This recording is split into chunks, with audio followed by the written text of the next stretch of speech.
तो जब भी आदमी अर्ली स्टेज में किसी भी बीमारी में आता है तो इलाज को बहुत अच्छा रिस्पॉन्ड करता है।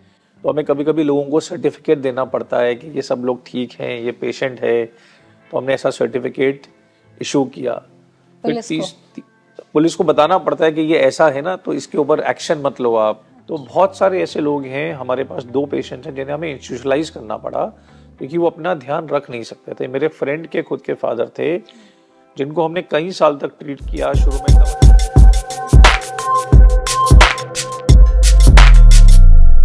कितनी खतरनाक है ये अल्जाइमर डिजीज, मतलब कितना सीरियस हमारे बॉडी के लिए। और आपने अभी तक आई थिंक बहुत सारे लोगों को ट्रीट किया होगा जिनको ये बीमारी होगी, तो कोई ऐसा पेशेंट अभी तक आपके हिस्ट्री में, आपके करियर में मिला हो जिसका जब आपने कंडीशन देखी तो लगा ये तो बहुत ज़्यादा सीरियस है, ताकि हमारी ऑडियंस भी उस चीज़ को पहले ही मतलब प्रिडिक्ट कर सके ऐसा अगर हो रहा है तो हाँ ये बीमारी काफ़ी ज़्यादा सीरियस है। देखिए, एडवांस स्टेजेस में जो डिमेंशिया, जब अल्जाइमर्स होता है तो लोग अपनी सेल्फ केयर भूल जाते हैं।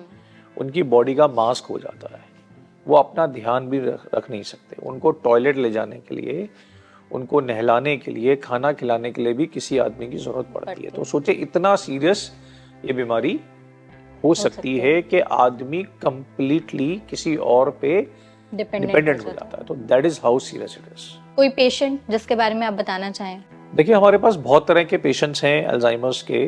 कुछ लोग जो अर्ली स्टेजेस में आए, तो जब भी आदमी अर्ली स्टेज में किसी भी बीमारी में आता है तो इलाज को बहुत अच्छा रिस्पॉन्ड करता है। तो एक जेंटलमैन अभी हमारे पास आए थे जिनको विटामिन B12 डेफिशिएंसी थी।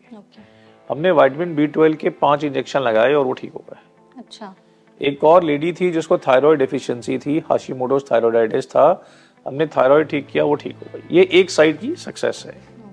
कुछ लोग अल्जाइमर्स की दवाई से भी बहुत अच्छा रिस्पॉन्ड करते हैं और कई साल तक बेटर रह सकते हैं। पर बहुत से लोग और अधिकतर लोग दवा से इतना रिस्पॉन्ड नहीं करते। तो बहुत सारे ऐसे लोग हैं, हमारे पास 2 पेशेंट्स हैं जिन्हें हमें इंस्टीट्यूशलाइज करना पड़ा क्योंकि वो अपना ध्यान रख नहीं सकते थे। मेरे फ्रेंड के खुद के फादर थे जिनको हमने कई साल तक ट्रीट किया। शुरू में दवाई से अच्छा असर आया, मल्टीपल बिहेवियर प्रॉब्लम्स हुए उनको, जिनको हमें दवाई से कंट्रोल किया। पर एक ऐसी स्टेज आई कि वो अपना ख्याल खुद भी रख नहीं सकते थे और उस स्टेज में दवाइयाँ भी काम करना कम कर देती हैं। तो फिर हमें उन्हें केयर होम में रखा उनकी वाइफ के साथ, जहाँ पर GDAs और दूसरे लोग उनका ध्यान रखते थे। And he was able to maintain like that for 1 year और मोर एटलीस्ट। तो बहुत सारे हमारे अल्जाइमर्स के पेशेंट्स को इवेंचुअली केयर होम या डिपेंडेंट केयर में जाना पड़ता है ताकि कोई उनका ख्याल रख सके। आपने जब आप इस केस के बारे में बता रहे थे, मल्टीपल बिहेवियर के बारे में बताया, तो क्या है ये टर्म? इंसान में क्या मतलब, क्या मल्टीपल, किस तरह का बिहेवियर प्रॉब्लम्स ऐसे आती हैं कि पहले उसके फादर जो थे बिल्कुल चुप हो गए। अच्छा। उनका लाइफ में इंटरेस्ट ही चला गया। वो अपना गुमसुम बैठे रहते थे, ऐसे वेकेंट स्टेयर करते रहते थे, कोई डिजायर उनको नहीं था। तो हमने दवाई दी कि उनका मूड बेटर हो, उन्हें अच्छा लगे। 1 साल तक बहुत अच्छा चला। फिर उनके फादर को सस्पिशन होने लगी कि ये सब लोग मेरे पैसे लेना चाहते हैं। अच्छा। ये सब लोग मेरे पीछे पड़े हैं। तो उन्होंने पुलिस को फ़ोन कर दिया कि ये मेरे घर वाले मेरे पीछे पड़े हुए हैं।